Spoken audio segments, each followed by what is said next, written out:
Március 23-a van 2026-ban, és éppen egy egyéni labirintusjárás után vagyok én. Már az illető, akivel csináltuk ezt, ő már elindult hazafelé.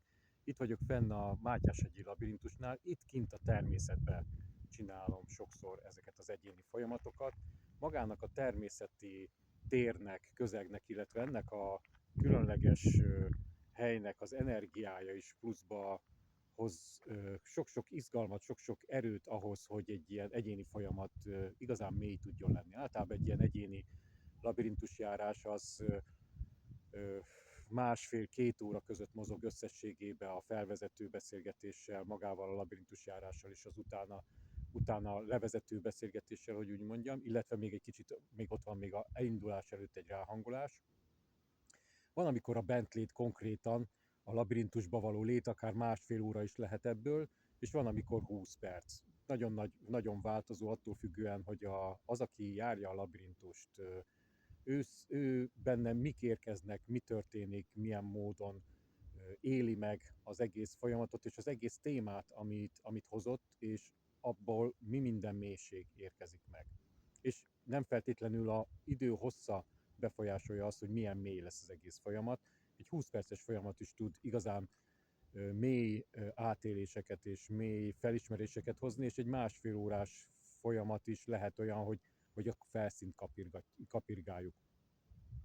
És ez se az illetőtől függ feltétlenül, vagy a módszer, vagy a technika, vagy magának a labirintusnak a állapotától, hogy úgy mondjam, hanem attól, hogy az adott illető itt és most ahhoz a kérdéshez mennyire tud hozzányúlni, mennyire mélyre tud belemenni. És persze azért attól is függ, hogy ő mennyire képes önmagával kapcsolódni, mennyire járatos már abban, hogy önmagával mély kérdéseket tudjon megbeszélni. Egy ilyen egyéni járás, ahogy én csinálom, az nem feltétlenül csak annyi, hogy bemegy az illető, előtte átbeszéljük, elindul egy kérdéssel, és bemegy, hanem ott vagyok vele együtt. Sok esetben, ha úgy érzem, hogy ott kell lenni, kérdéseket teszek fel, különböző terápiás technikákat használok, hogy kapcsolódjon önmagához, hogy az, ami feljön menet közben, abba mélyre bele tudjon menni, és ami a legtovább szokott néha tartani, bent a középpont. Olyankor általában hagyom őt egy kicsit egyedül. Hogy ott, ami ott megérkezik hozzá, ott az meg tudjon mélyen, alaposan történni, ott történik a transformáció, és ennek érdemes időt hagyni.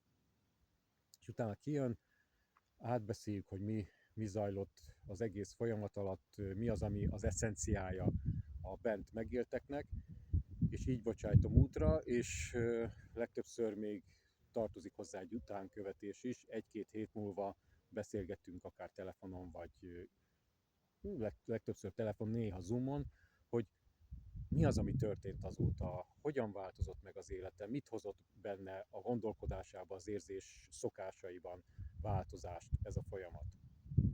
Nagyjából így néz ki egy egyéni folyamat, nagyon röviden, nagyon egyszerűen összefoglalva itt kint a Mátyás-hegyi labirintusnál.